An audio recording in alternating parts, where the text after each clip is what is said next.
Recently, na-aksidente ako. Nagasgasan yung motor ko. Ayan o, grabe yung gasgas. Sama dito. So, try natin kung kakayanin siya ng scratch remover.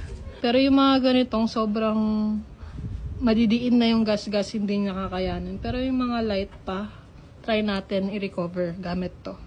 Tara. And yung sa susian din nga pala, no, ito yung lagi kong problema. Pero natatanggal naman siya ng scratch remover. Lalagyan niya lang siya ng ganyan.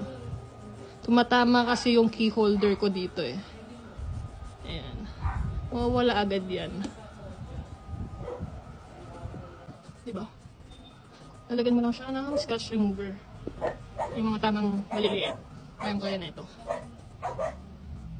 Ayan, wala na. Diba? Ganun lang kadali eh. Yan o. Alam ko yung iba hindi nakakayanin dito kasi sobrang marka na. Baka kaya pa siya i-revive. Kasi kung hindi, gagamit ako ng sticker para matakpan ito. Pero tingnan niyo naman no. Medyo nawawala siya. Ayan o. Nawawala siya, diba? Medyo kitang-kita yan kanina eh. Kailangan lang i-buff talaga ng matindi. Yan, yung circular motion niya lang siya. O, diba? Medyo nawala. Hindi na siya yung ganun ka-markang-marka. Hindi man totally nawala, pero nalesen na yun. Diba? Hindi siya kita halata pag sa malayuan.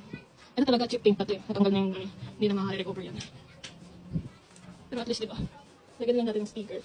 Medyo malala yung mga gas-gas niya dito. Ito muna tayo.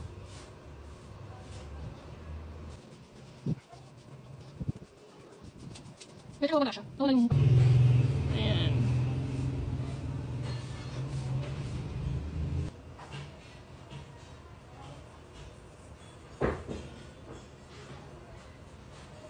Dito, paint na yan.